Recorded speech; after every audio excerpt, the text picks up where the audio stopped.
Greetings and welcome to Maisha Kazini. We are back again with our usual conversations with Mordecai Ogada. And today we are going to continue some conversation we already started last time on parenting. So, Karibu Ogada. Thank you very much. Yeah, it's a complicated conversation, It is but so something we have to do. complicated. There's no escape. Yeah.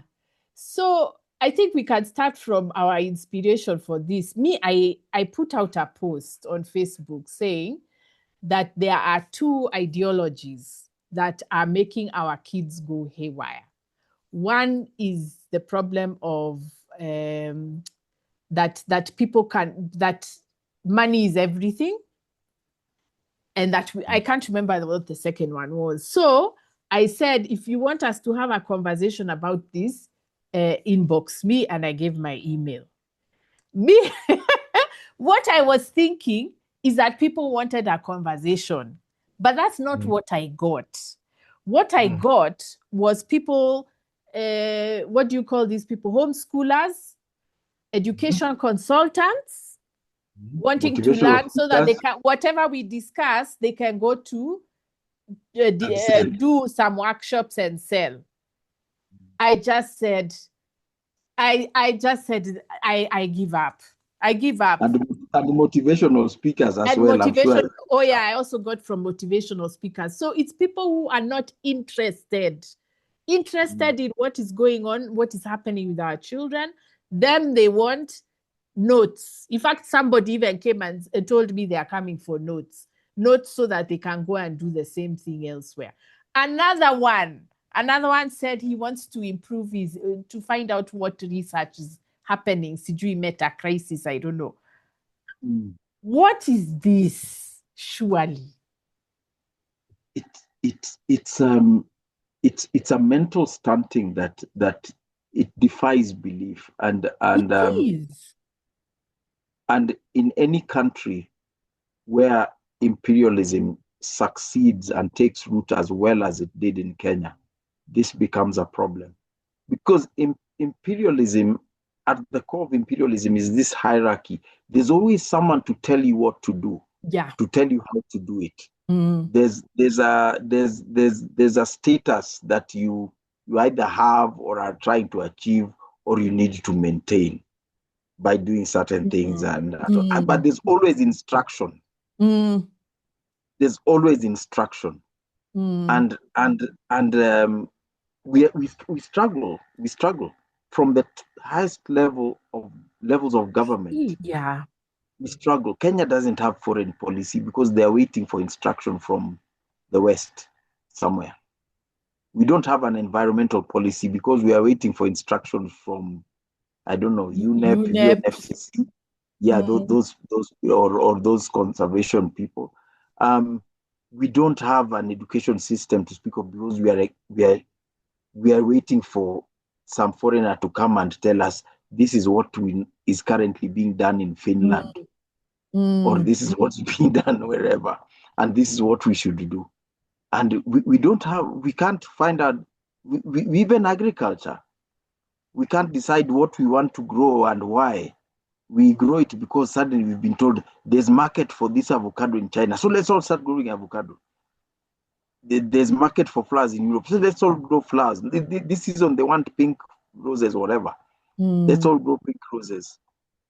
And that's what it is. We don't even, as we said before in some of these conversations, we are down at that level that we do not have any internal reason for doing anything we are doing. And hey, one of the things that has still continued to shock me is that there are parents who tell their kids, 22-year-olds, that next thing you go for masters. But the part that I had not remembered is not even the instructions. It's that first the kid is not ready for a master's, but they are doing it because the parent has said that's what you must do.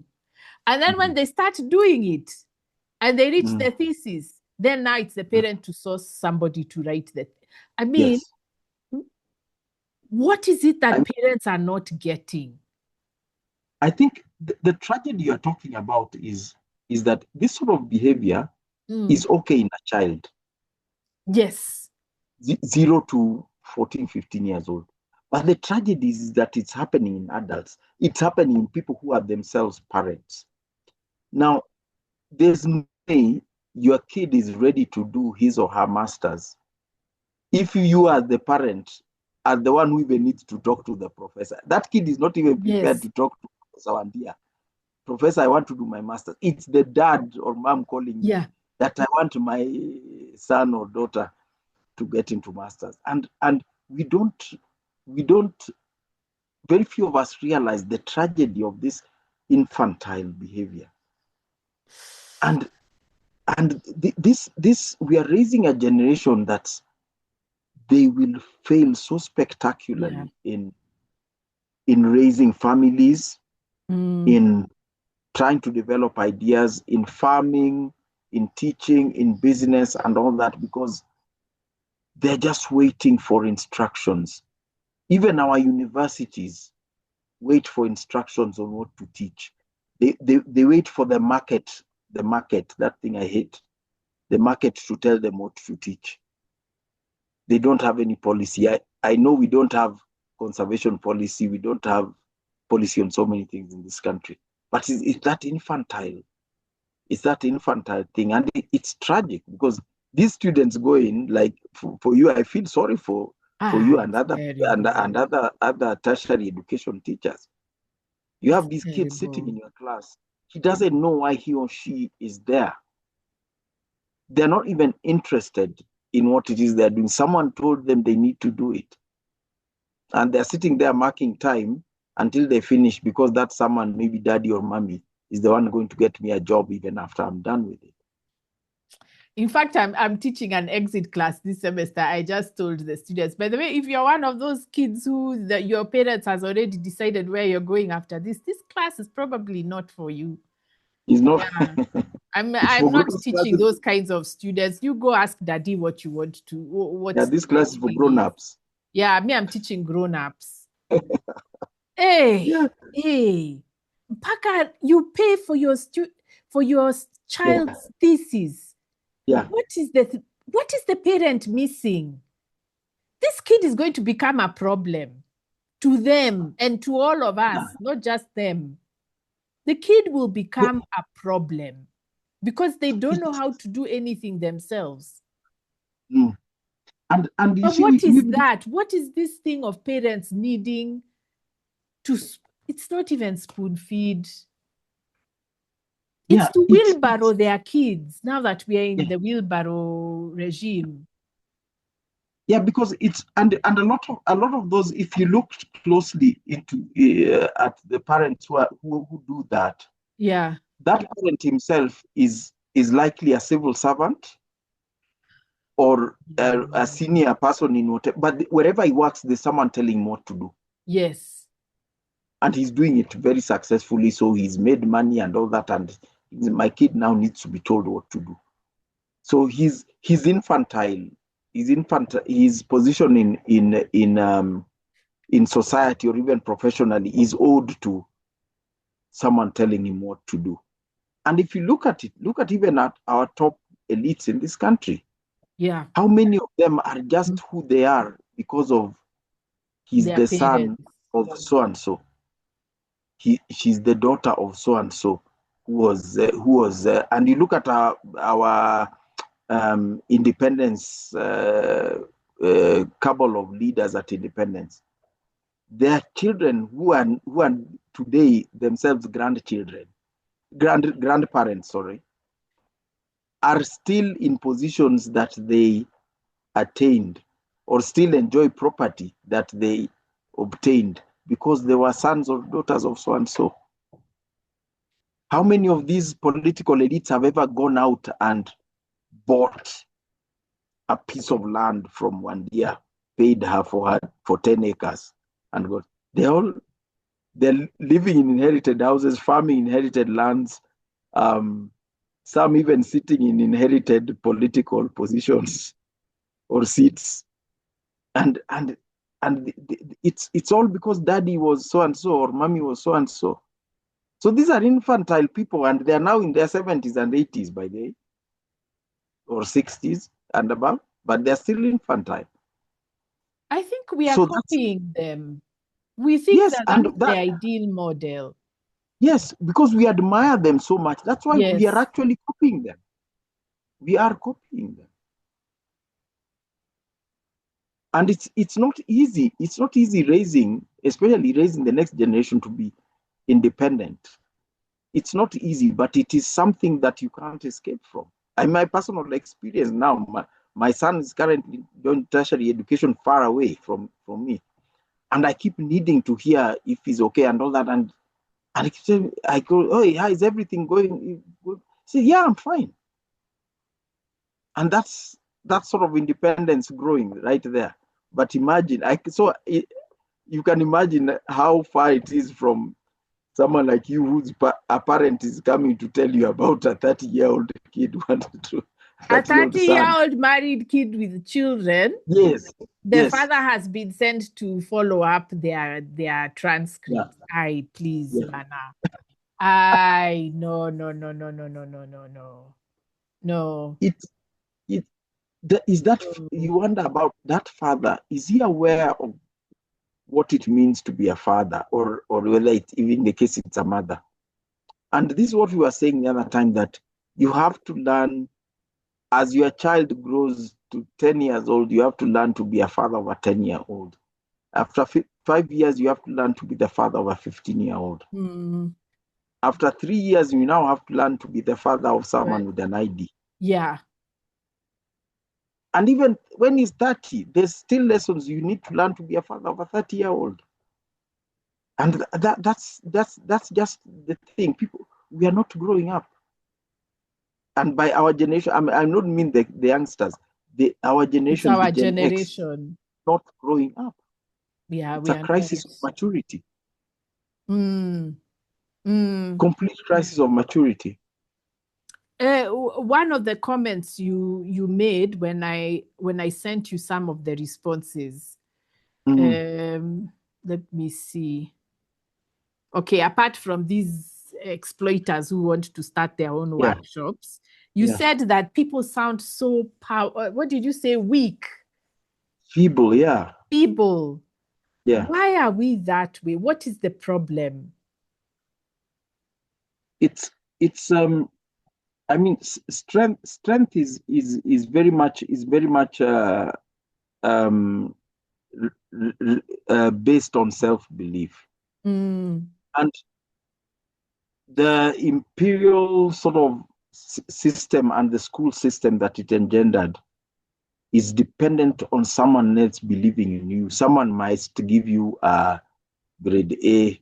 Someone must praise you as being good at this, as being competent. You know, the way that weirdo Carrie Francis used to say, so and so is a bright kid. And to this day, people still say Carrie Francis said he was He was bright. a bright kid. Yes, yes. Geoffrey Griffin used to say, so and so is a bright kid. I know he'll go far. And people, you still find 70-year-olds today saying, Geoffrey Griffin said I was a good student, or Carrie Francis. And it depends on that. So by that, if you define yourself, even at our age, you define yourself by the fact that so and so said you are bright. So that's why you think you're bright. You're actually a very weak person. You're a very feeble person.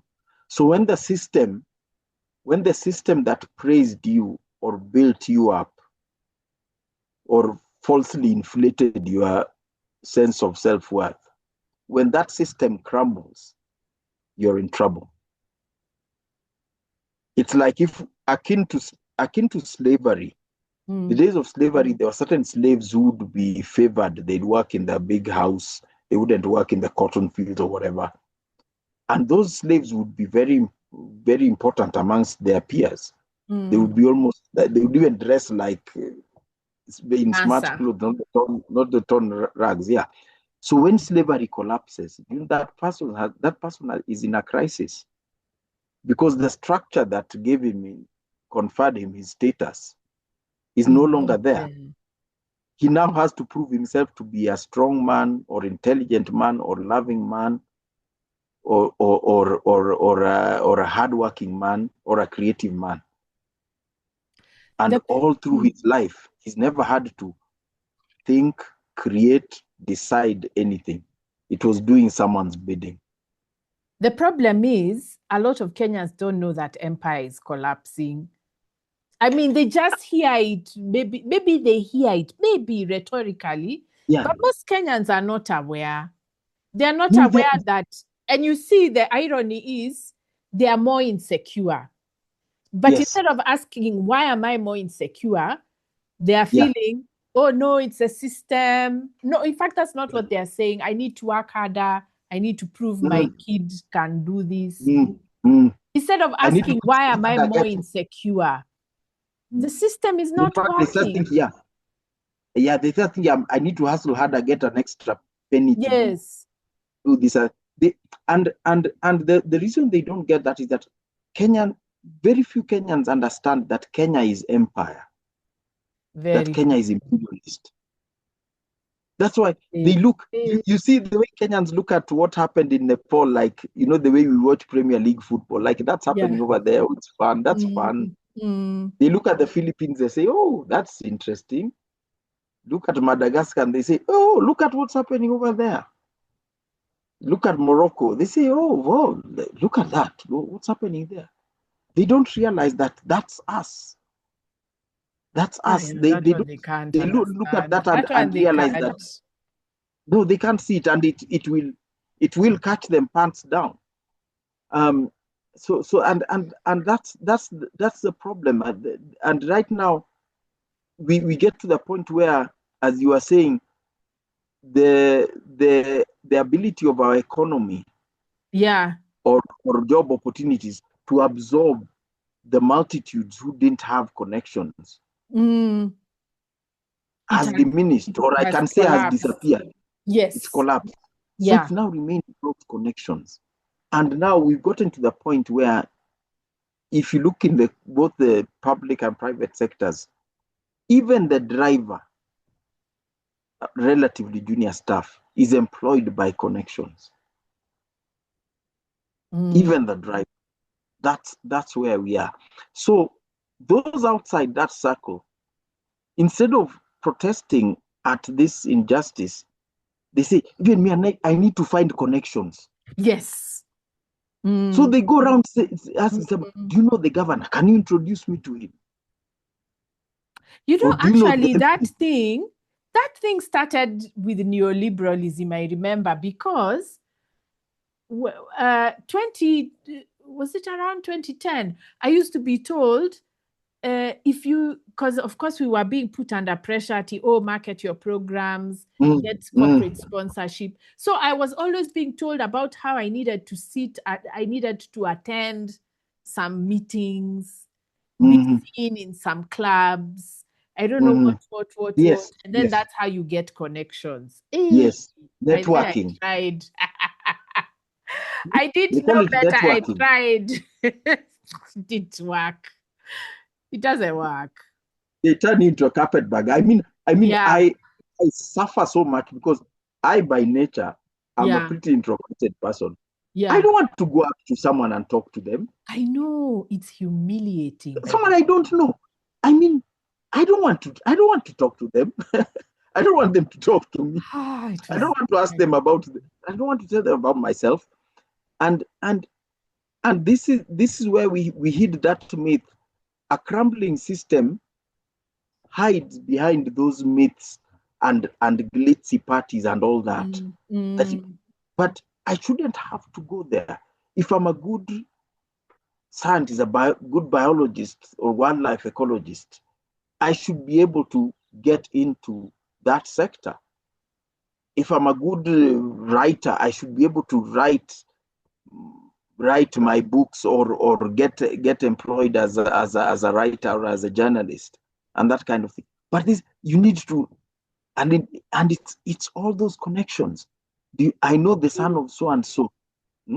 It doesn't work. Do you know, actually, I did that routine, even learning how to do elevator pitch. Oh, God. That elevator pitch, as you meet a CEO in the lift and you have 1 minute to, I don't know what.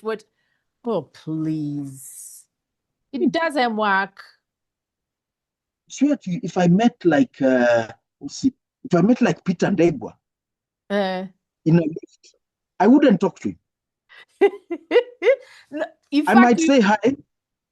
I'll just say hi and say, I might say hi. In fact, good that's morning, yes. if I meet him alone. Yeah. If they're with his colleagues, even I wouldn't talk to him. I wouldn't talk to him. Actually, what is there to talk about? Where? Me, I did. But you are told that, yeah. You have the pitch.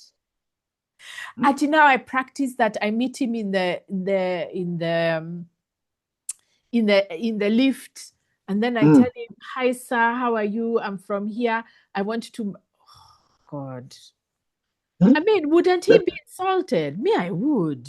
If somebody did that to me. Yeah. Yeah. In fact, I feel very.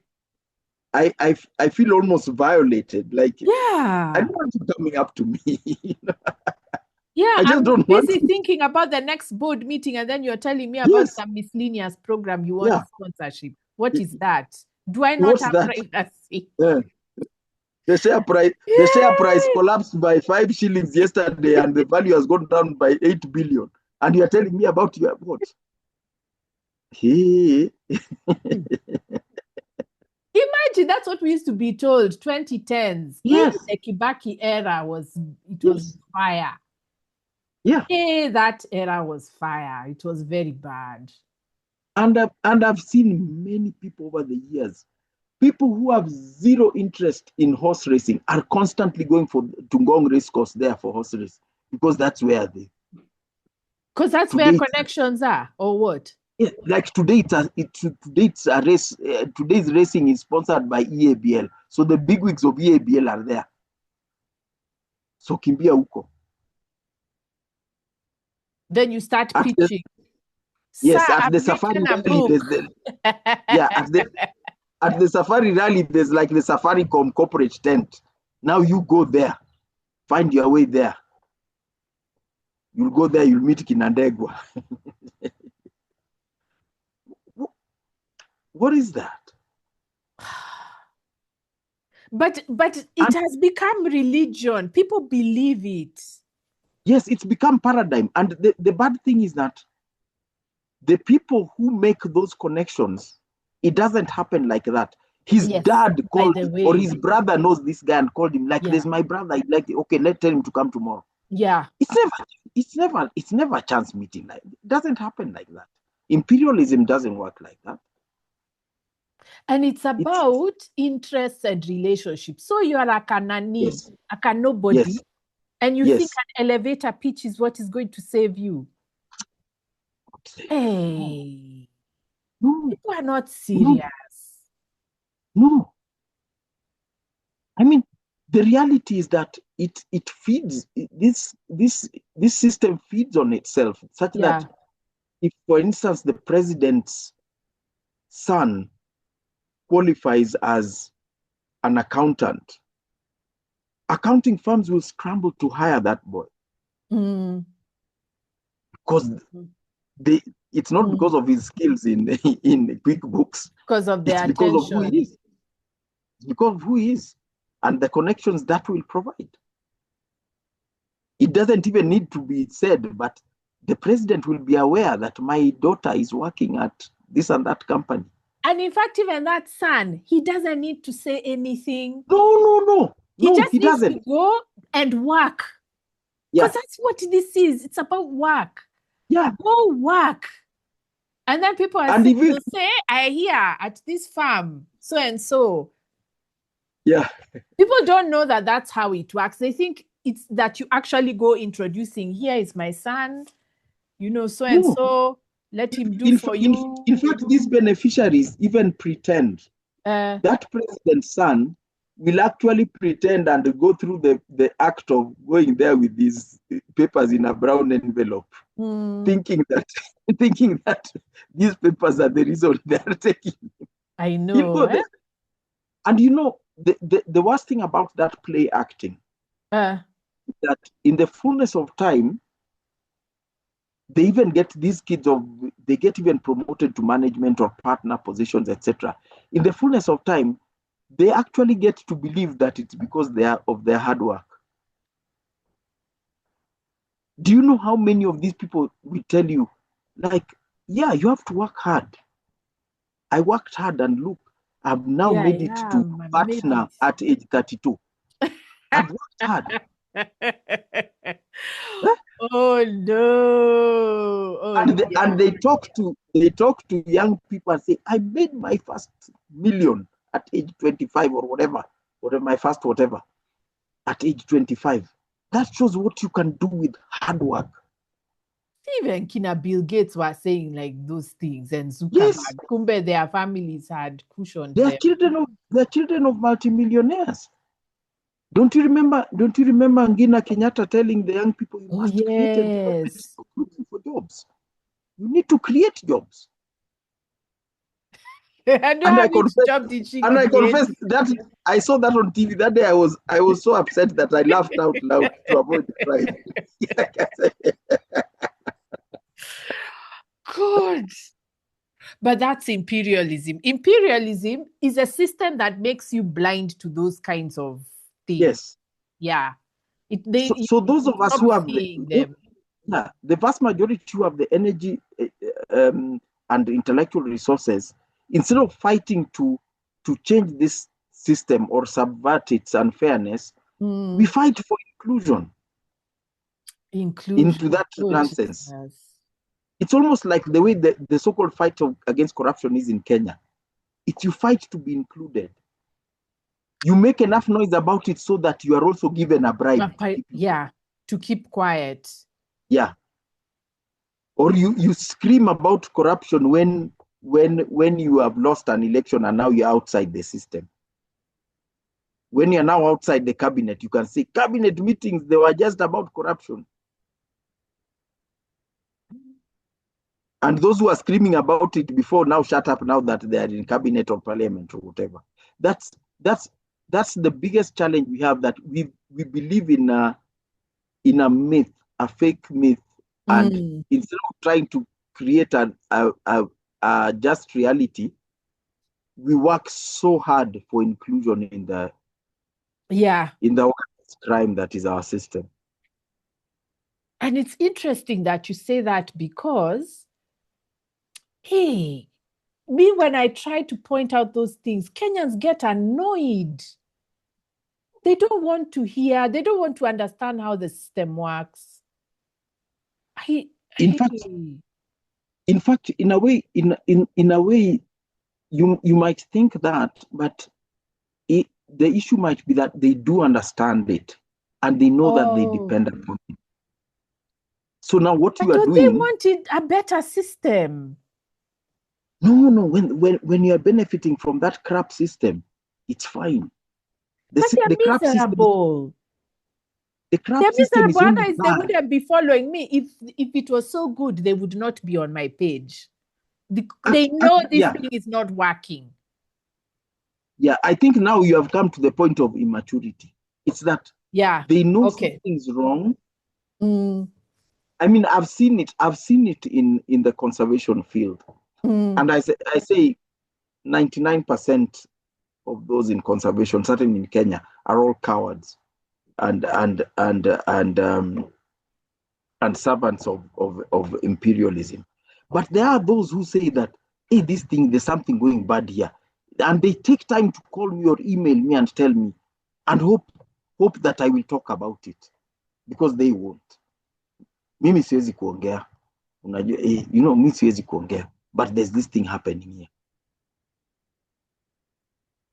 Sam, can we meet tomorrow? I've got something to tell you, but I can't say over the phone. When can we meet? And I've stopped bothering. I think they can't talk because they don't have the philosophical underpinning of why this is wrong. And they don't want... In Kenya, we don't put in that work. We don't want to do that work. See, people say that that's semantics. Today I was told that. That's semantics. You're just wasting time on... That grounding, it's material thinking, because that means they don't know why they are doing that job. No, they don't. They think they are doing it for the X 200,000 shillings or whatever it is they are being paid every month. And that salary or wages is part of work, and it provides for us. Yes. But apart from the money, there's very, very few Kenyans who can tell you, this is why I'm a farmer. This is why I'm an accountant. This is why I teach. This is why I'm a conservationist. They cannot name anything other than the money. And that's why corruption becomes accepted. Someone did something horrible, but then people hear, he did it for 50 million. Then people say, it's okay, ni sawa. In fact, there's a time we use, they say poverty is the enemy. I hate that line. You've seen that thing online? I hate that line. Yeah. They say, anyway, poverty is the enemy. 50 million, poverty is the enemy. Or whatever amount it is. Yeah, but many are even less than that. Many are far less. Poverty is the enemy. It was like these parents of that school, the Endarasha, when they rushed back because the parents of the surviving kids were like, no, we have to open the school so that the kids can do the assessments. Imagine. They were not bothered about safety, nothing. So it can continue. But there were Kenyans who were saying poverty is the enemy. Then I'm like, poverty is the enemy. How they were saying, when you don't have food to eat, you don't care to grieve for your kid. I was like, but you had money to pay to go to school. Imagine. Is there what is this poverty is the enemy? Kenyan parents are too poor to grieve for their kids. Is there a comparison? I can't say that thing just like that. And you think about, is there a comparison between food and a child? Imagine. But I've seen those kinds of statements all over. That Kenyans are too poor to care about their children's lives being lost. Kenyans are too poor to care about corruption. About gender-based violence. Kenyans are too poor, I don't know for what. And that time the person who is beating someone up has a job. Many are extremely wealthy. We are too poor to care about our environment. Yes. Yeah, we are too poor to. Every misdeed is excused by some material imperative or lack. Poverty is the enemy. Do you use it? Yeah. And it's used anything at all. Anything at all. And it's because we are unwilling to do and that's where work lies actually. Yeah. Dealing with reasons for why you do what you do. That's what work is. It's not that. It's not those activities you do in the office or whatever. That's just part of it. But the work is, for maybe like even in ecology, like those who study birds, you have to get up at 4 every morning to catch them at their roosts or whatever. The work is understanding why you need to get up at 4 every morning. It's not just putting an alarm. It's not putting an alarm so you wake up and all that. It's not, but it's knowing that that's what I need to do to achieve what I want for myself. But we are incapable of that. Wow. That's why even the horse, we have accept horse trading amongst politicians. A politician can say this thing today and completely turn around and say a different thing tomorrow. And we know it's because he was paid X amount of money, and we accept that poverty is the enemy. I was just about to say that. Yes. Yeah, you accept 50 billion it's okay. Because poverty is the enemy. Yeah, poverty is the enemy. When you wanted him to stay poor, mnafikiri wanakula nini? Or some people even say, hata wewe ungepewa 50 million, why should you do that? Why should you do that?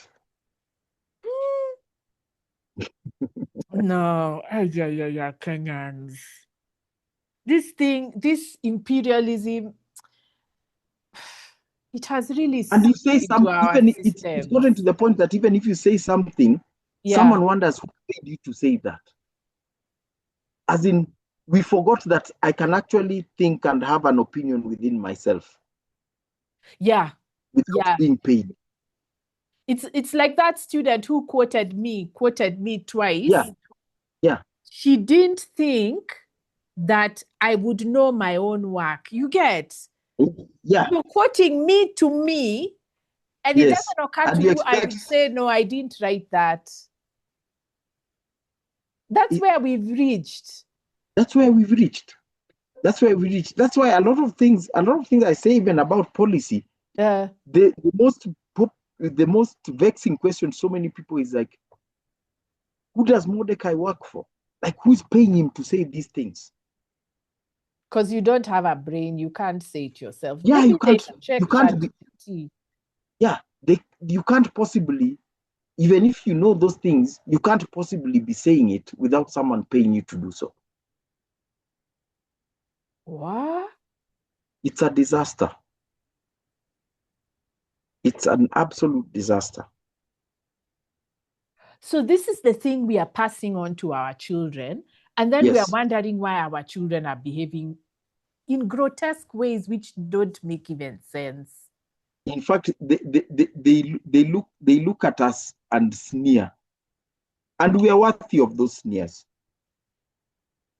Because you know, the era of in most imperialist societies, and Kenya is no exception, we had an era of do as I say, not as I do. When I was in school, there were teachers who were drunks, and they would be the first to report students. I saw Nani in the bar yesterday. Yes, and they sent it to the headmaster. Yes, and you'd be spoken to about. You'd see a teacher with shaggy hair punishing you for not having untidy hair. Yes. Oh. And it was the same with parents. How many drunkard parents would punish their kids severely for going to the alcohol? bar? Yeah. And he's a drunk. He comes at 2.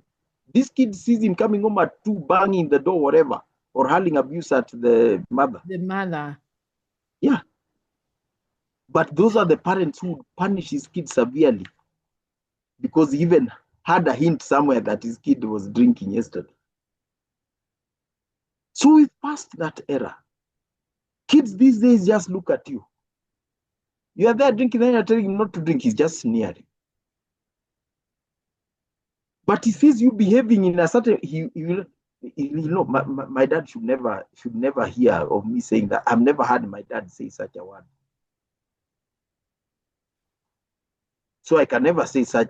I've never seen my dad behave like that. So I can never bear the thought that he might find out I behaved like that because he's never behaved like that. My dad has never stolen. So I cannot dare steal. There are kids now growing up, driving luxury cars, knowing very well, they see it in the paper, his dad embezzled 500 million. I mean, you wonder why the kids are dysfunctional. Yes. You are in the paper for embezzling 500 million. The kid's next birthday, you have bought him a Mercedes Benz. So, one day if he's doing some funny deals, will you tell him not to? Will you tell him not to? No. They live in houses bought or built with stolen money. They know. It's in the papers even. So the next generation, they're going to see fire.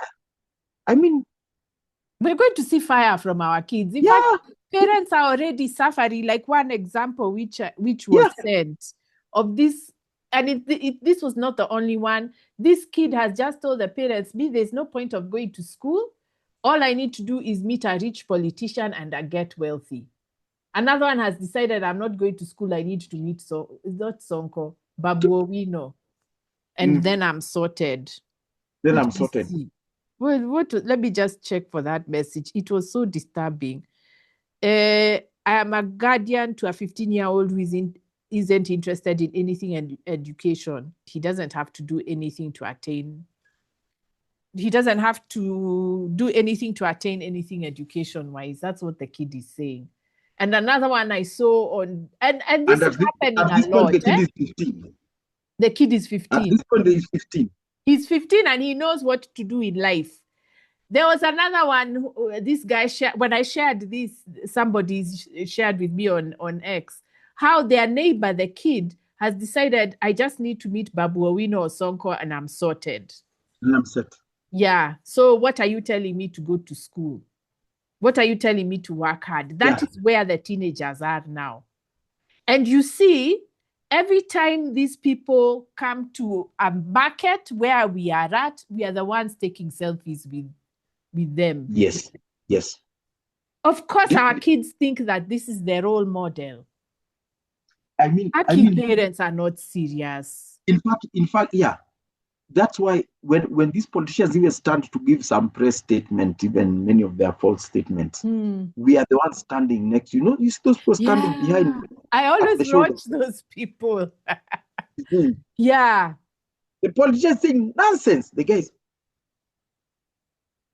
And I don't know if you remember some time back it wasn't the, I'm not sure if it was the Golden Bag inquiry or something following thereafter. Patney was a celebrity. Kids were asking for his autograph. Yes. What? Yes. Patney was a celebrity. If my kid did that, I would tell them off. What is that? And you see, it's always, and you see someone like Sonko, for example. I don't know what he does, but the impression he gives at any one time, is that he has endless pots of money. And he can meet you one day, and he can change your life right now. Yes. He can just hand over money that will end your problems. Yeah. And so that kid believes what I need to work hard to do is to get Sonko. Or to meet him. Imagine. That's how our all kids I need are to do is thinking. meet him. Yeah. You don't even know what he does. You remember we talked about Sonko when before the previous election, and you were saying when you ask your Nairobi friends who should be at least sensible, then about their support for him, and they voted for him, they're like, oh, but that's what the people want. Imagine. Yeah. It's what you're saying. People are so weak. Who is going to follow you to the booth and know that you didn't vote for the guy? Yes. That's the strange thing. We don't even understand that basic tenet of secret ballot. Even my husband or wife or mom or son cannot know who I voted for. Exactly. Unless nobody I tell can them. know. And even then, it's because they trust even if I tell them, they cannot know if it's true or not. Yeah. But here you can actually give money and get people to. Someone will go there and say, "Hey, this one gave me 500," and vote for it. And that's the. It's that impression that because he or she has money, regardless of the source, sometimes you even know that the source is dishonest. He's better than me. He's better than me. And you always see it in arguments. Even when someone gives you see it in online arguments, especially around politics. Someone says something and is opposed, and you'll see one of the respondents saying, what can you tell him? How can you oppose him? And you poor man. You have no right to say, una pesa. Yeah. You mean what do you mean you know better? Una pesa ata pesa. Me, I was told it's what the people want. Yes. Yeah. Why are you, if the people want him, why don't you vote for him? I mean, why are you opposed to him being voted for? So I said, fine. Then he was removed by Uhuru I was like, Yeah. all those people who are telling me the people want him, where are you now? What happened? And it goes from the bottom strata of society to the very top. That's why Bill Gates arrives in Kenya, straight up appointment at State House. No one even knows what he wants to go and discuss with the president in State House. It's just he's arrived, he's asked for appointment, take the appointment. In Burkina Faso, he's met and he's asked, what is it that you want? What are you doing? Yeah, and if you want to tell the government anything, I am the minister for tech. You can tell me. Yes, Bye. yes. There's the So, minister. Yeah, in yeah, fact, if it's the minister, he's even lucky. yeah. He might. What Yeah, are he can business meet an people? administrative officer. Yeah. Yeah, A he can meet businessman coming to meet our president. People need to know their state. And this Yeah, is the thing. We worship status so much, but when it yeah. comes to sitting in somebody's chair, we just sit. What is this? We don't have pride when we need it. No. In fact, we have no. I'd argue that Kenyans have no pride in themselves. Yeah. They have pride in things. Oh, yeah. Someone is proud of his the degree he has, the house he has built, the car he drives, the watch he wears. We have pride in things. And that should, I mean, it should not be mutually exclusive, but pride in ourselves, no, we don't. No, we don't. I mean, there is no, even at institutional level, there's no office that sits down. And I think there are offices designated for this, things like chief of protocol office or state house controller. There are officers who should be sitting down. So who is this guy and why should he see the president? He has come with some health issue. We have a minister for health. He wants to donate for conservation. We have a minister, we have KWS. He can go see the DG of KWS. Why does he want to see the president? But in Kenya, taken straight to State House. Despite, yeah. And you see, that's how countries use symbols. Like, State House, not, you don't just walk in. And much as it has become very, very fashionable, the sort of spectacle, jamboree type things we now see at State House. A bunch of people have gone there and they leave, and you see the lawns littered with Fanta bottles and biscuits packets and bread wrappers. Nah. Oh God, that's so embarrassing. No, let's just be honest. No. State House is not about a person. This is the nation. This is the country. You cannot decide. There are machineries, venues, facilities to do all those things. And you can do them. But where do we have? There are things that even me in my humble home cannot happen here. It's about priding yourself. There are things I can't do. Me as I'm a nobody, but there are things I can't do, places I won't go, things I won't indulge in.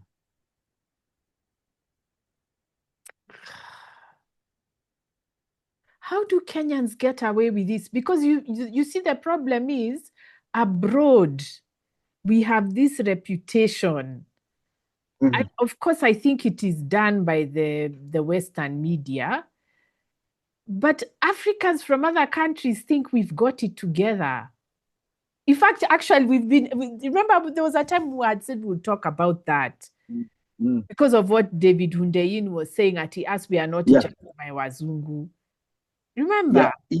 In fact, that reputation, that's the effect of, for years and years, our government has had McKinsey on retainer. Yes, yeah, they have. for huge amounts of money. Yeah. McKinsey pays off press and media in the United States. They pay off social media platforms. They pay off everybody. McKinsey is a broker of reputations. They call themselves advisors. McKinsey doesn't have any advice to give anybody. They manipulate society. Yeah. Yeah. And they manipulate states and society, and they can manipulate their fingers in every state and every society. So that's why that impression, it's McKinsey doing that. And they're so, at the end of the day, they even advise. I think they even advise our leadership on how to talk. We are constantly talking down about our neighbors, constantly. The other day, our president was urging people to pay more into NSSF. We need to raise our contribution to NSSF, and he kept saying Uganda is half Kenya's economy. I don't know if that's true, but even if it's true, why are you saying it? Why are you saying it? And Uganda is your neighbor. Savings than us in, they are more savings than us in their social security. Then he went to Tanzania economy is smaller than us. I don't know if it is, but if it is, none of our business. Exactly. Why are we talking about them? I've never seen the leaders of other African nations saying, like, Kenya is this here. No, it's only Kenya that's saying that. And that's McKinsey. Because that's a Western behavior. In fact, it's an American thing. The sort of self-aggrandizement. Yeah.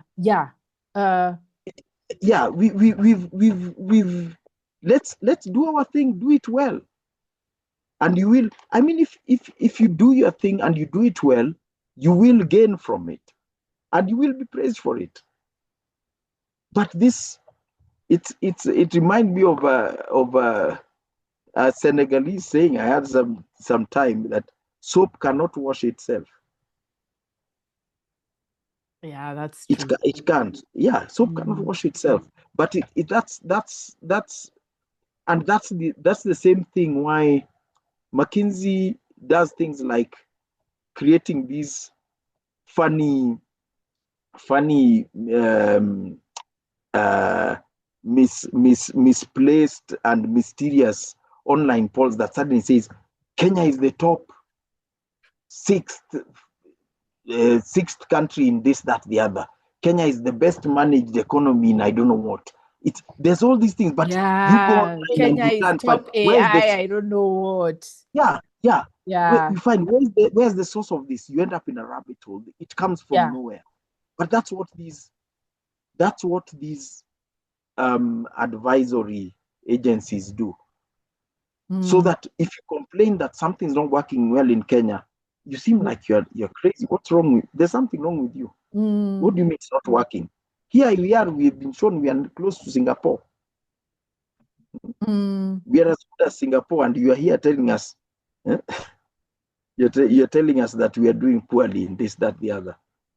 And we are the top in this, and top in that, and top in that. So that's it's the lack of internal reference points for a nation and even an individual. It's a terrible tragedy.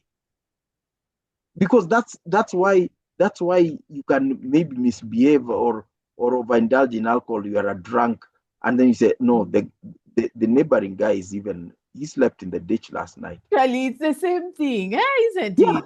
Yeah. Someone tells you, hey, you are drinking too much. Have you seen my neighbor? He sleeps in the ditch. Yeah, actually, that's no, you are a drunk. Regardless of what your neighbor is doing, you are a drunk. Oh, what about? You're told. What about? Yes. You have not talked about this and the other and the other. But you say things are bad here. Have you ever been to wherever? No, I haven't been there, and I don't care. I want good here. I want to be good. I want us to do. I want to do well for myself and us to do well for ourselves. And that's the. And you always hear Kenyans here in Kenya saying, reveling in what so and so somewhere is saying about us. No, Mm, I want to feel good about myself. I actually don't care what that what person they says say. about us. If they say good things about us, well and good. But that will not make me feel good about something that I'm not satisfied. That internal reference is what we lack completely. That's why, even as you are saying, parents are trying to define parenting in material terms. I'm a good dad because I've gone to talk to the professor about my adult son's master's ambitions. No, that's you're an infantile parent. You've not grown up. You've not grown from being the parent of an 11-year-old to being the Being the parent of a parent of a 30-year-old. 20. Yeah. Yeah, yeah, Hey, we were ruined. We, yeah. And we hey, revel in that ruin. That's the worst thing. You know, there are people who are wow. in ruins, who are in difficulties, but are striving to get the hell out of it. As we revel in that ruin, we revel in that ruin. So these kids who are saying they just need to meet Sonko, okay, I'm not asking for a solution, but what's I the mean, problem there? I think the problem there is, first of all, the the parents Mm, have not let the kid into how they worked or what they did or what they do to provide what they to provide whatever they do. And mm, it's one thing, like, you go work hard, whatever, you get enough money, you buy your kid nice clothes, etc., etc. yeah, But at I can't prescribe an age for it. There's an age at which you need to let your kid into what what you it is you do. do.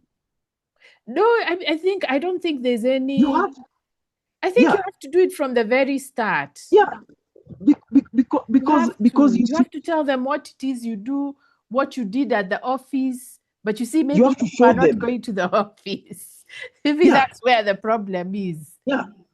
On a given day, even you take him there. I mean, the other day,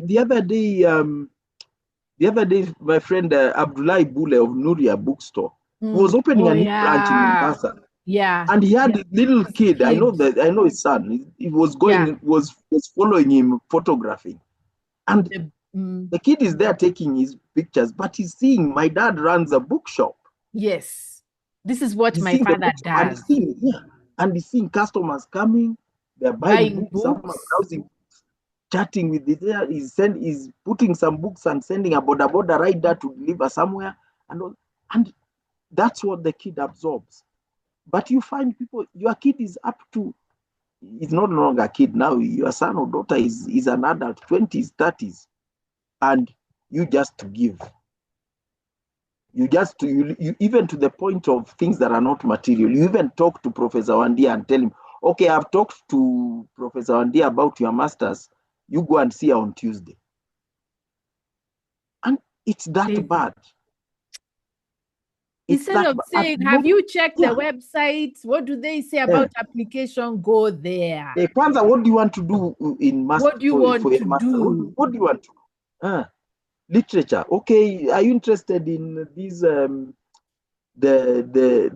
India literature in India, African literature, European, what literature are you interested in? That kind of, and it's that those conversations. Yeah, No, parents don't have them. in fact, we think it's our duty to shield our kids from those From things. those conversations, by the way, Yeah. I mean, sometimes I ask students, you've not heard this from your parents? They're like, no. Although, No. they could be lying, but Mm, our students are very ignorant. mm, Let me just say, ignorant about life itself in ways that are just very yeah. disturbing. Yeah. Yeah. Yeah. They have got some knowledge gaps there that you sort Big of, ones, you worry for very them. big How ones. are you going to Yeah, get by without knowing this? Or when are you planning to learn this? Because you're 25 now. yeah, yeah. And they are You're not 25 now. planning. When are you planning to learn this? Yeah. There's one student who told me after I said, so you're here because your father said you come and what? So I said, so what will you do when you finish? She said, my father will tell me. I just said, wow, okay. And that's the damn truth. That's the truth. Imagine. Aye. That's not even lying. That's the truth. And after doing that, assuming the father was telling him that do a master, after that master, that father will take that paper and walk with it to wherever he's connected And say, to give find my her. daughter this job. Yes. Give my daughter Yes. a job. Find her job. To find her job. And that's the tragedy. That now even political leadership is now following that pattern.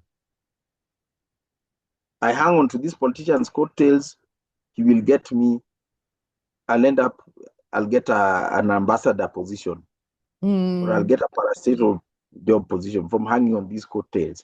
It's never about what skills or abilities I have to offer. And you know, those kids, they crumble, by the way. Yeah. And the parents are stuck at what is wrong with this kid? I gave them, and now they are drowning in alcohol and drugs. Yeah, And they're not so just a drunk. miserable. No, it's just a drunk. Yeah. I think there's a way, maybe because of us not doing philosophy and the arts, we don't know that there's something called dignity and personality. Yeah. And that if you keep on smothering your child by providing everything, they never know who they are. But when you say that, then they say, oh, ethnic identity, oh, we'll take them to Shosho. Yeah. And we are so even the meaning of this dignity escapes us. As in, we attach dignity to like even garments, physical garments. Yeah. That is the dignity, is how the shirt he's wearing or the dress she's wearing. And or the car he's driving. I mean, one day we need to talk about the psychological impact of the automobile. God, the car. It's like it's an obsession. And the highest level people in our society are obsessed with these things, the things that they've grown up having for the last 40 years. Yeah, that's what I don't understand. Because anyway, even our cabinet ministers are excited about cars. Yes. People who are running policy sectors of our government are excited about cars. You're in charge of the agriculture of this country. It's lack of aesthetics, an aesthetic life. No sports, no culture, no. And for their own sake, not for going to connect. No. You know, having something that you like to do and that gives you pleasure for its own sake. Yeah. It's not a job, it's not connections, it's not. Yeah. I think maybe because of people dropping those subjects, they have no idea that that's a part of life that is missing. And then people don't also realize that because not so many people get the opportunity, or the majority of people don't get the opportunity to study philosophy as an academic subject. But we forgot that there's philosophy at home. Yes. You know that philosophy at home. That philosophy at home that you tell your kid, like, you have to tidy up your bedroom. Your room cannot be dirty like this. Yes. As in, there may be no harm, no life-threatening situation will come from your shirt being on the floor. Yeah. But your shirt should not be on the floor. Yeah. It should be hanged in the cupboard or in the drawer. Yeah. It will not, you will not fall sick from not making your bed, but you have to make your bed. Yeah. Because that's order. Yes. And it gives you a certain pleasure to come to your bedroom and it is neat. Yes. It's that's unquestionable. That's unquestionable. my students, when I talk up like that, they ask, are there relevance to the market? Is there an employer who's going to employ me for that, guy? Oui, ah oui. Hey. And you realize, and that they're asking what because what an employer values, if you are talking about employers or the workplace, or even just the dialogue space like where we are now, what it values is you. So you have to build you. And they so someone thinks that even a conversation like this is not work. They think you can come up with this stuff from ChatGPT, maybe, and you can create a video, and they don't see behind the scenes that you've done some reading, we've done some talking behind the scenes, we've been thinking about what we want to talk about, which date we are going to talk about it, and even after that there's editing of it. But we do not see that value comes from within us. There's nothing that a university can give me that will add to my value. They'll give me tools, and I will build the value out of them. It's just like you can take maize seed, but to turn it into a maize plant, it's you who has to dig the ground. Yeah, plant it, weed it, fertilize it. And even after it's grown, you have to harvest. Then you have value. But how is that relevant to the market? Do you know, the other day I had to show one of my classes, it was a class on AI. I actually had to show them a man with a djembe and say, this man is the worker. He's the one who puts in the time and the labor. He's the producer. He's the producer. This is in fact, actually, I had to start with a djembe. What is this, a djembe? Can a djembe dig on its own? No. What needs to happen? Somebody has to hold it and dig. We've reached the point where our kids can't tell the difference. They think the djembe digs and plants and weeds and waters the maize. Yeah. And it's as parents. Djembe can't produce anything. And it's us parents who are helping them think like that, because we are refusing to teach them to work. Yes. We are refusing to make them do stuff. We've employed people to do it. Then when they run into a little trouble at school, we are there calling the lecturer. No. Imagine. No. Advise them. Yeah, and I recently had a parent, I laughed inwardly because of the conversations we had with you. But a little parent whose kid had just graduated and said, yeah, I want him to go ahead. I want to go ahead and do a master's in AI. The way I've been here saying how foolish University of Nairobi, how foolish that conman Bakoyan is, because the only thing is introduced to University of Nairobi is master of AI. There are people who actually think that is good. The person doesn't know you, eh? They can't. No, we had met for the first time. Oh, it's okay. Let me forgive he doesn't. So I laughed inwardly, and they said, okay. And then when you think about it, if you think about it, when you know what a student does, if someone's doing his master's in accounting or history or whatever, biology, whatever, what someone does in a master's in AI.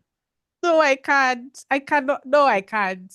I need a drink. I even asked that a master's in AI. I can't. That's what I can't. Ogada, that one, no. I know. And still just graduated, not worked, not done anything. The dad was already saying, I was planning for this. I just resisted. I wanted to ask him, do you think masters in AI, do they write the thesis using ChatGPT, or do they write just the way people write thesis? But and I bet he was feeling very proud that he has a solid plan for the kid. Yes, very happy. His kid so far has been performing well. Now he as a parent now is charting the way forward. See, if the kid is graduating, you let him decide what he wants to do. Why are you still choosing at masters? Very few people. In fact, we are even failing to see those parents who have who have the means to pay whatever it might take for the kid to go ahead. Why can't you challenge your kid? Take a month, something. I want you to think, come back and tell me what you want to do. No, but wait, I have to go back. Instead, you are busy calling people. Parents are even filling these admission forms for kids. Parents are filling the admission forms for kids. In fact, the only thing he's asking the kid for is like a passport photo, if a photo is required, or sign here and all that. They're even filling these things for kids. You can't even assume you have money. Why can't you just tell your kid, now you go sit down, think, come and tell me what you want to do and why, and I'll support you for it.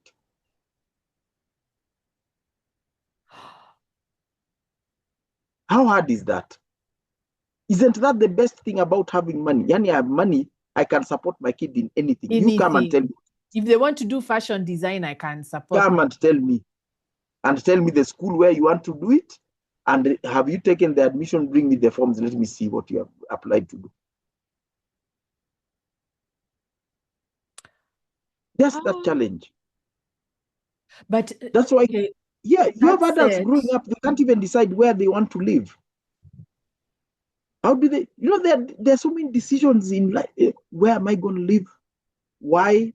What's the advantage, disadvantage, this, that, the other? There's so many decisions to be made.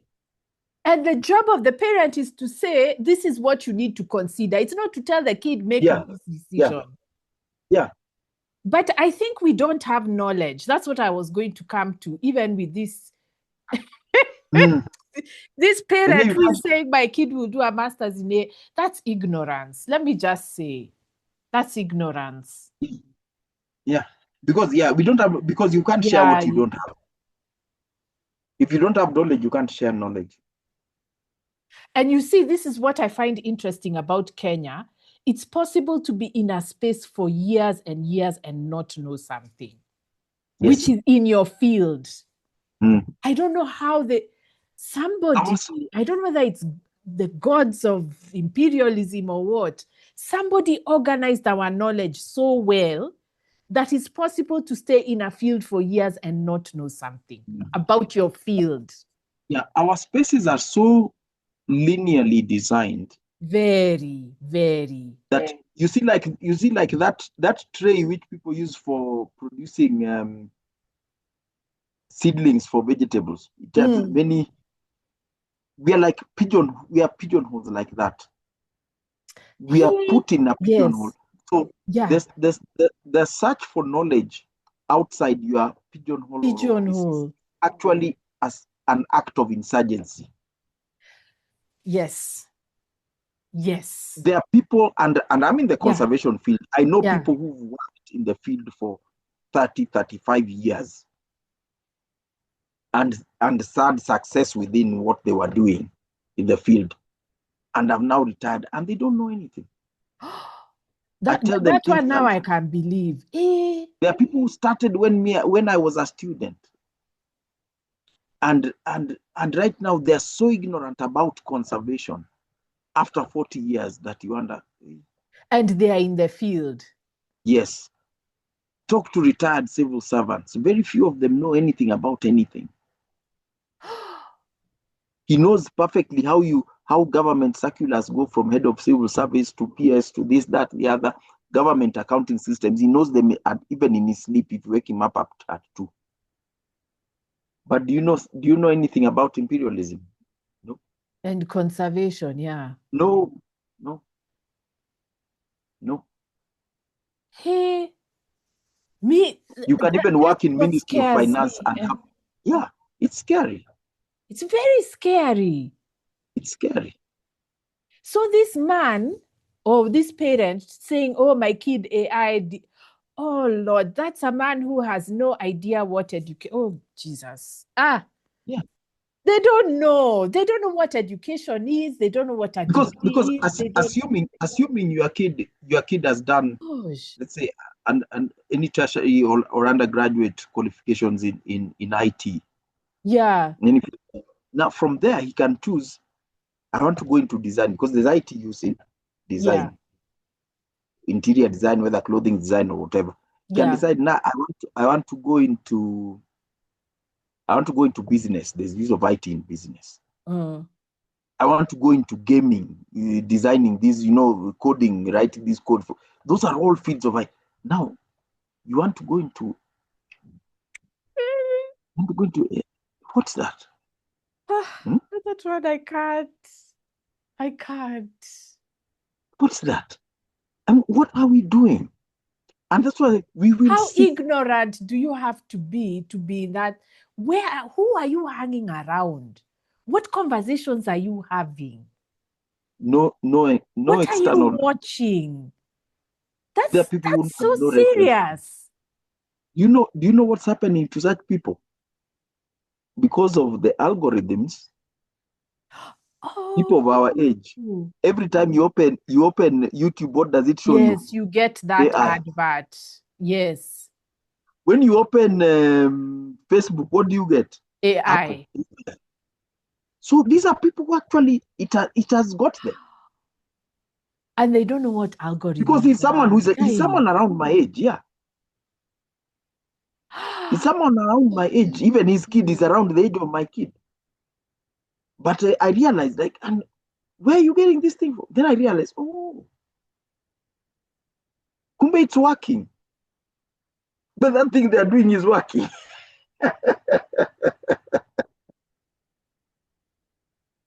Because of all the things, how did your mind reach there? It's those ads. Those ads are actually But they working. don't know that these are ads. Ads are for money. Yes. If you see so and so, Chris Kamau advertising Bluebird, you know it's an advert. Yeah. But for them, if it's internet, it's not an advert, it's the truth.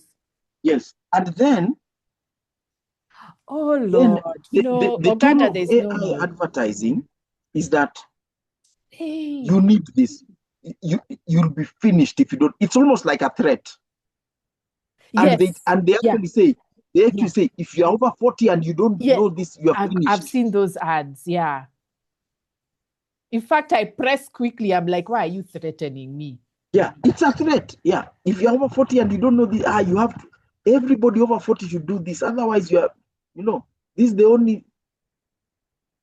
But these are people with master's degrees. They never did anything on criticism, propaganda. Yeah. In fact, when you cannot understand, if you've reached this age and you cannot understand that something being told to you like that cannot be for your own good. Yeah. I mean, we grew up with, what was it? Mtukufu Rais Daniel Arap Moi leo ameenda sijui where. How did no? And to be honest, these people have no reason. They have no excuse for not knowing that this is advertising. Yeah. What's their excuse? It's a type of foolishness, because if EABL advertises Tusker, I know if I drink Tusker, they make profit. Yes. If I buy the Tusker drink, they make profit. Yeah. But now this is telling you this thing will make your life easier, and you actually you have to use this thing. You never stop to ask, like, okay, so what's his role in it? How does it help him? If it makes my life easier, what does it help him? When Toyota advertises buy a Toyota, it means you buy a Toyota, then they make profit. You understand that? So why should an AI model advertising fail to trigger that part of your mind that asks, okay, what's in it for him? Why does it? You remain at that point where you are thinking, this guy is actually interested in making me a better writer. By the way, he's making this. There's this guy sitting somewhere in Silicon Valley, as he's concerned that Mordecai sitting in Nanyuki, Kenya, is wasting too much time writing, and I need to make Mordecai in Nanyuki, Kenya, a better writer. Why? No, that's some very serious stupidity. I feel sorry for the kid. I feel sorry for the kid. When did we stop asking ourselves Hey. simple questions like that? When someone advertises soap, I buy this soap, his company makes that soap. So when I Yes. buy soap, he makes profit. When I advertise this hotel, I know if I go and sleep there, I pay and he makes profit. But what is this thing that you are bringing and you're telling me that it's to help me?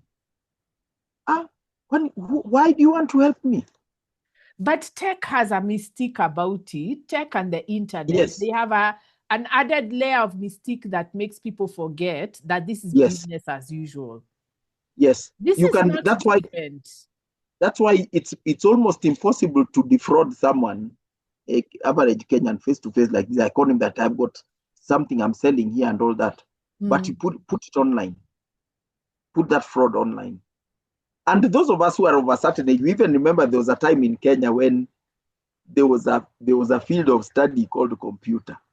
Anasoma computer. Do you remember those days? Computer Yes. packages. What's Mordecai doing these days? He was doing Anasoma computer. Computer packages. Yes, computer packages. Computer packages. By the And way, they were our entire students don't know colleges. those. They don't know those apps. They don't know how to operate those apps. They don't know Yeah. how to do Microsoft Word. Yeah. Anasoma computer. And when someone when you are telling someone that this thing is simple, come on, it's not computer science. We used to think computer science was the high Yeah, top. we used to think computer science is the hardest Come thing on, in life. Yeah, man, that guy is doing computer science. What am I? That guy is sharp, like. This is mystique. And it's the same thing now. Anasoma AI. AI, yes, yeah. You're paying fees doing a master's, whatever, in AI. He's leveraging AI. These words, leverage AI. No, There was a that's whole a seminar the other day about stupidity. tourism and AI. I don't know how to use AI to profile guests, to do this. It's here in Kenya. Here in Kenya.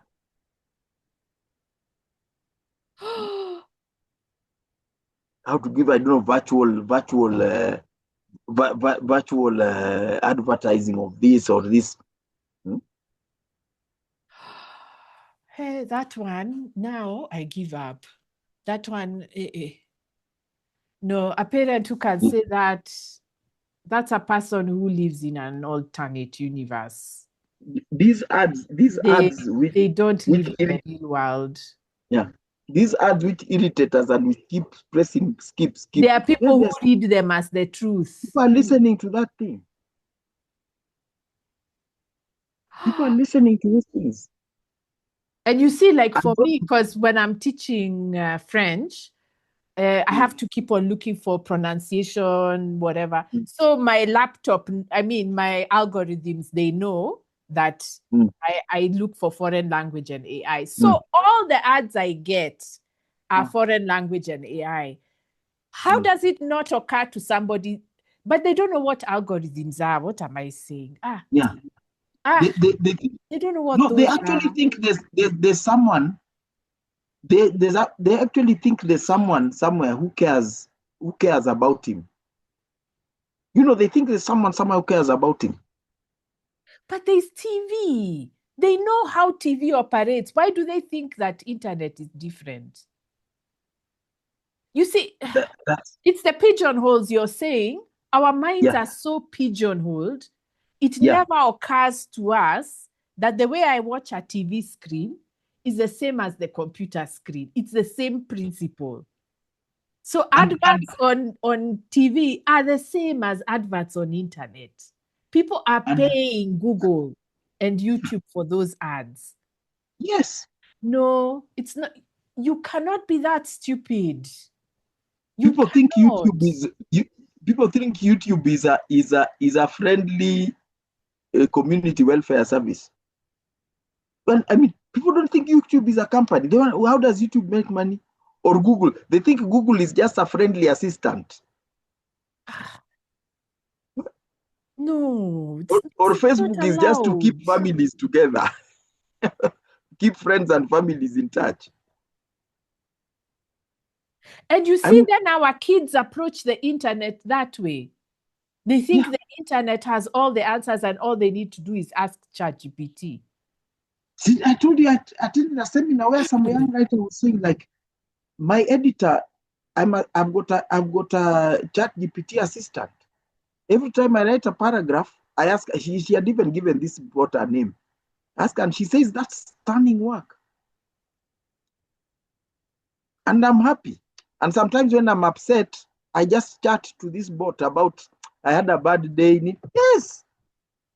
Yes. I mean, I felt like a dinosaur. I'm seeing a real living, breathing young lady telling me she had a bad day and she chats to this bot and she actually feels better. The bot understands her. No, this is pigeonhole stupidity. Now, a new term coined from Ogada. It is stupidity from hey, no. Seedling trees.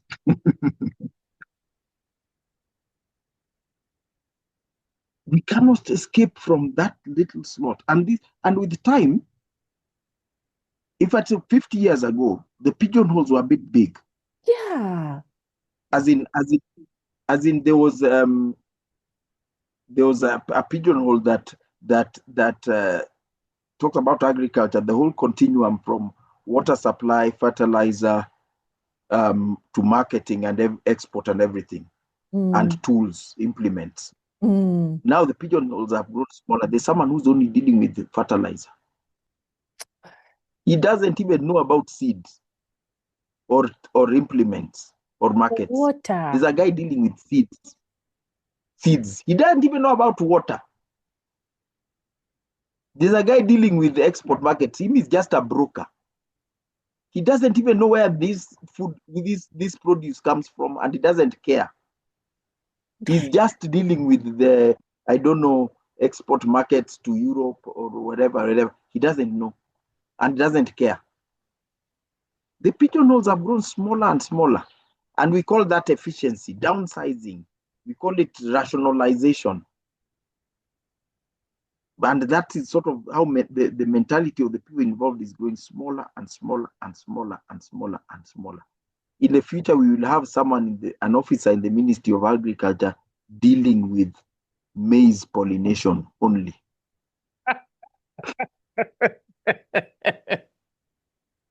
Pollination. Or there will be a guy in the Ministry of Livestock dealing with female goats only. He'll know nothing about male goats or female cows or anything. He'll be dealing with female goats. And you'll call him, he'll be specialized in that. And what's that about? I mean, how is that being done? What's the operationalization of that? By fragmenting knowledge into smaller and smaller and smaller. Yeah. And soon there's you see the way we fragment land and down to 1/8 of an acre. Soon we've reached at 1/8 of an acre, a fragment that cannot build a house, it cannot raise goats, it cannot be used for agriculture, it cannot be used even as a football field. It's useless. That's how knowledge, we've shrunk it. There's a point at which knowledge now stops having any meaning on its own. Because if you know how to raise a cow, that's great. Then we're shrinking this and someone knows only how to feed a cow. So you need someone else to help him with the other things like milking or dipping and all that.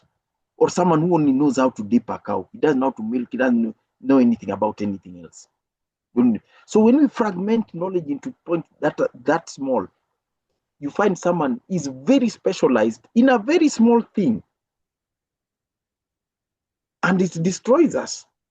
You end up with this guy who is purportedly a specialist, but doesn't know anything. It's like the way we fragmented conservation into biology.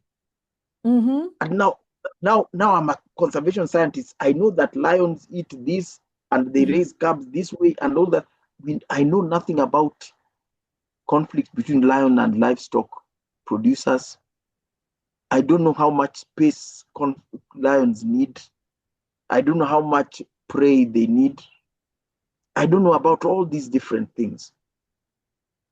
Is it being done in the schools? Where is this fragmentation? It's being done happening? in tertiary education. Tertiary education. Yeah, yeah.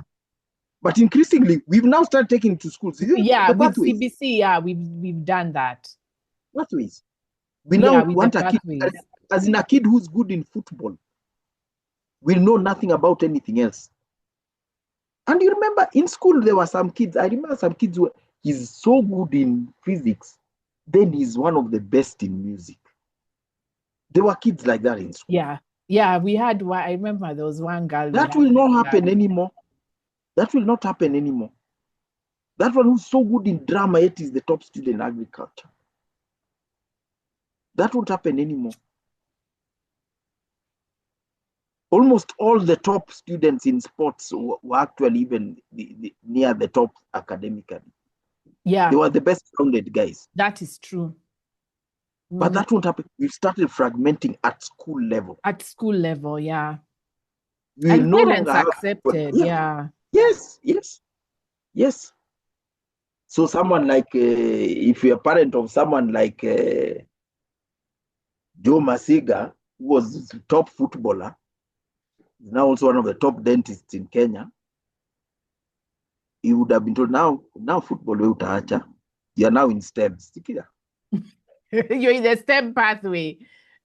Like engineer Michael Olunga, who's the top striker in Harambee Stars. Now you are in engineering. Hii football utaachana nayo. Sawa.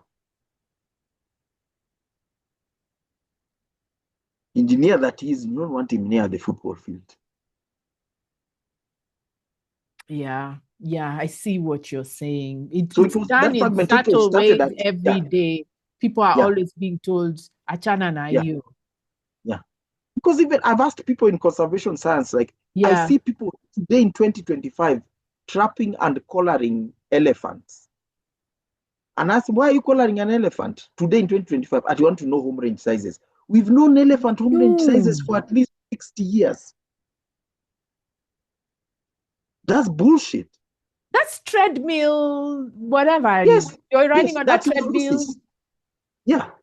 But you're on the same spot, you're not moving, and you're using a lot of energy. Yeah. Yes. Then you're telling yourself, like, so we've now reduced science to the individual, that I want to know the home range size of this elephant. By the way, yeah. Knowing the one of elephants before, it doesn't matter. Yeah. But now this one, this female number 55 in Samburu, I want to know its home range. And you write a paper. And you write a paper with all the data and analysis and everything, and it will be accepted in a scientific journal, a paper writing about the home range size of a certain elephant called Namunyak in Samburu, Kenya, is 55 square kilometers. Can you imagine how small that pigeonhole is? Yeah, it's very tiny. Yeah, that one. And someone will be given a job as a professor based on that science. Yeah. What will she teach or he teach the kids? Hey, that's depressing. It started at the top there, and now it's coming down. It's coming down. They're now pigeonholing in primary. Imagine. Soon we'll have a dentist who's specialized on care of the canine tooth. Doesn't deal with incisors. You know why? Gosh. Doesn't deal with molars, doesn't deal with incisors. Canine tooth. If you have a problem with the incisor, you say, I've seen a problem with the incisor, I'll refer you to Dr. Nani. My incisors colleague is down the corridor.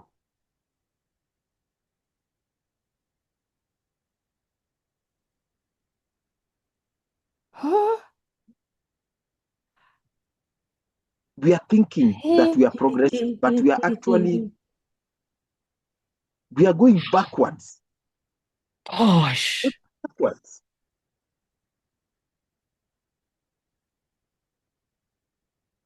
There's everything can be fragmented. Everything has the cutoff point where you get to a fragment that is not useful. It's like meat. Someone can give you a kilo of meat. There's a lot of meat. Even quarter can give is a good meal. But by the time, if someone now is giving you 50 grams of meat, 50. 50 grams of meat, that's why are you even lighting a fire to cook such a thing?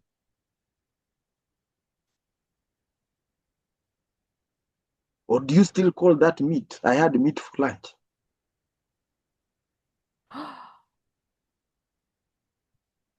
So back to this spirit. God, that is so depressing.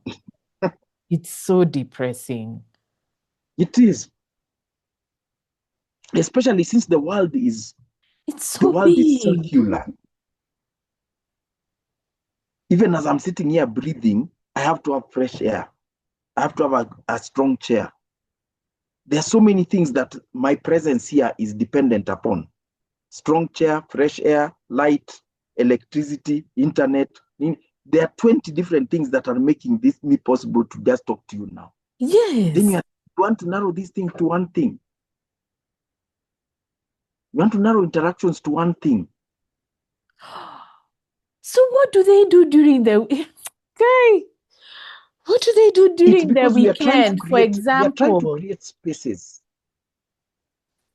We are trying to create spaces. It's almost like the mentality around land ownership in Kenya, where we are enthralled with the idea of land ownership without thinking of it's a freaking 40 by 80. What can I do with it? No, it's land.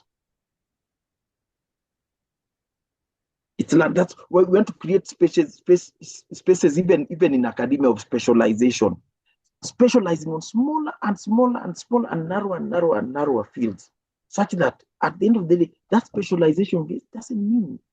So on its own, what does your knowledge mean? Nothing. You've written a whole thesis on something this narrow that doesn't on its own doesn't mean anything else to anybody else. Like a person, I know I'm so obsessed, but what do they do during the weekend, for example? I mean, what kind of life do you have? Oh, Lord. I don't know. I struggle to understand that actually, because there's a part of my life that are engaged with reading, gardening, cycling, play hockey. You know, this, and I learn so much. There are things I see when I'm cycling, the people I talk to when I'm playing hockey, and all this kind of, and I don't, what do they do? I don't know. I don't know. And I think it's there's sort of people who, it gets to the weekend and there's this angst. I have to go somewhere. They can't stay at home. No, you can't say wherever it is you are. Yeah. You can't stay. Where are we going? Can we go to Nanyuki this weekend? Like, hey, what will we do this weekend? And that's the angst created because life is so empty, sort of.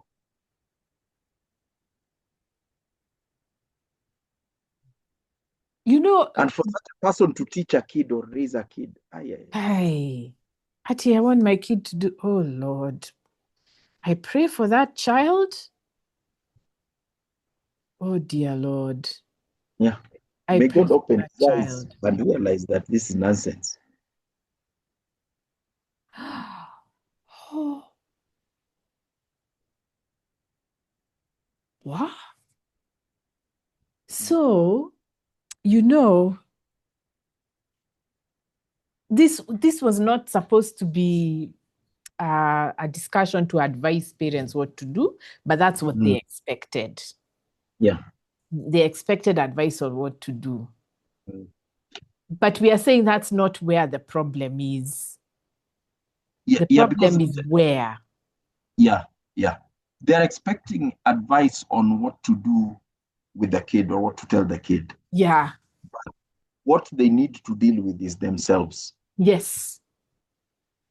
That parent who's calling you about his son's transcript or I don't know what, He is the problem, that parent. And I think there is no hope for our kids unless we as parents can grow up. The problem there is not a lazy kid. The problem is a childish parent.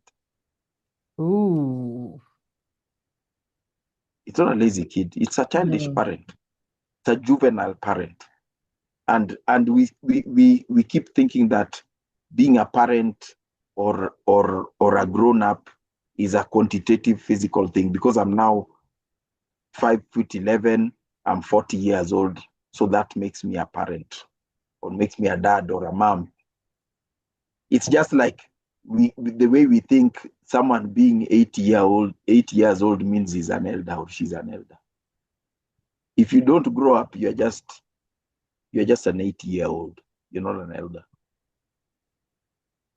And that's the qualitative or philosophical angle that we are missing completely.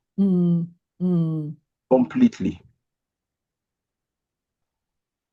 People have to get out of their pigeonholes. Yeah. I mean, that pigeonhole, whether it's the office, whether it's the place you live, whether it's you are the course you are doing, if you're a student, and just see what's going on. See what's going on. And it's even if you're, let's say, a coffee farmer, you need to understand the coffee markets. How do you are a coffee farmer yet you don't know what's where going your on in coffee markets? goes? Why is this cappuccino more popular? What type of coffee makes cappuccino? Why is maybe it earns more money and this kind of thing? Understand. Or why are tea farmers making more money? Is it to do with the crop or the marketing? Yeah. So you move, your mind moves there as well. The other day, I was seeing some article online, like tea farmers are getting their bonuses. Some areas in Kenya are getting 50-something shillings per kilo bonus. Some areas are getting less than 20. And I was thinking, like, how can you function in this miasma as a tea farmer? You need to understand how. How is a farmer in Muranga? I think somewhere in Muranga they're getting 57, and somewhere in Kisii, in Nyamira, they're getting less than 20. You need to understand. You need to understand. And the people are making also funny arguments. Oh, there's quality issue. No. These are we are planting the same species of tea. The tea from Kenya is blended. It's never sold anywhere in pure form as it is. So we need to understand what's going on. It's imperialism is just conning people. They decided these ones we can con them because they are so well steeped in the structure is so strong there. These ones, if we con them, they'll uproot these teas and start growing potatoes or something more profitable. Muranga is very close to Nairobi. If you grow even bananas there, you hit Marikiti market. Yeah. Someone, and those are the considerations. Totally subjective. But you need to understand that. You need to get out of your pigeonhole. Don't just go every day in the morning plucking. Your father was plucking all his life. You're plucking all your life. You want your son to be just plucking all his life. You need to know, why am I growing this? Why am I plucking this? And that's it. That's really it. When you cannot, if you cannot perceive imperialism and you are a tea farmer, you're in trouble. Because tea is one of those crops of empire. It's a slave crop. It's up to you to turn it into something else, but it's a slave crop as we talk now. So if you're a tea farmer and you don't understand. I'm teaching extra whatever to my students, they're like, oh, this is so boring. It's not relevant to the markets. Gee, I don't know. Yeah. Oh, God. Those stupid things called markets. We are obsessed with them. The tourism market, the world market for tea, I don't know, this, that, the job market. And that's why it's so easy to enslave. Kenya has intellectually stagnated, and our children are getting the brunt of it because the parents have refused to confront it. Yeah. And the next step, Nepal. We will see fire. You will have Nepal in your Yeah. house or in your classroom. Me, Look that at what master happened. of AI parents, Yeah. that's the limit. I cannot, my head can't handle. And there are little Hmm. flashes everywhere. If you look at what recently happened at Litain Boys High School, Yeah. like no one to this day can understand why those kids rioted like that and the scale of destruction they did. It defies belief. It defies belief. They destroyed their school. They took time. They invaded teachers' houses and looted teachers' houses and took photographs of themselves cooking eggs in the kitchens in teachers' houses. Ah, that one they must have learned from, what was that? Sri Lanka. Yeah. It's like, you remember Sri Lanka people swimming in the pool at State House? Yeah. And lying on the bed of the Prime On the Minister. bed in State House. Yeah. In State House.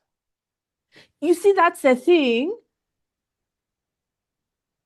Teachers, they don't watch the news. No, they don't listen. They don't listen. They don't watch the news. Yeah. They don't listen. They don't. don't look at the internet and just understand what's going on. And that's the thing. Kenyans don't understand imperialism, so we don't even understand its collapse.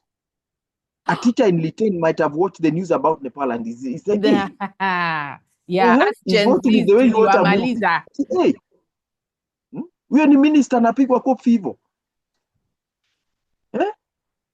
He's laughing.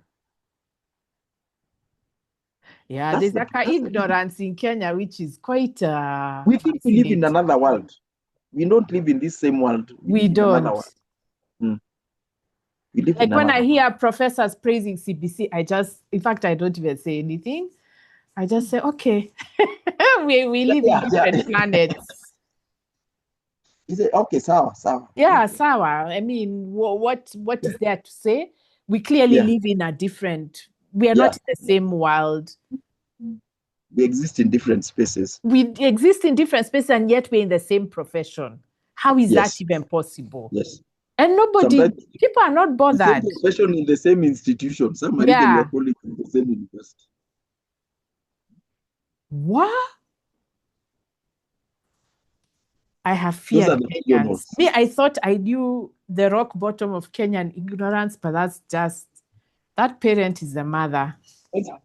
I'm sure there's another one later on I'll discover, but that one is the mother. Good for him, man. Good for him.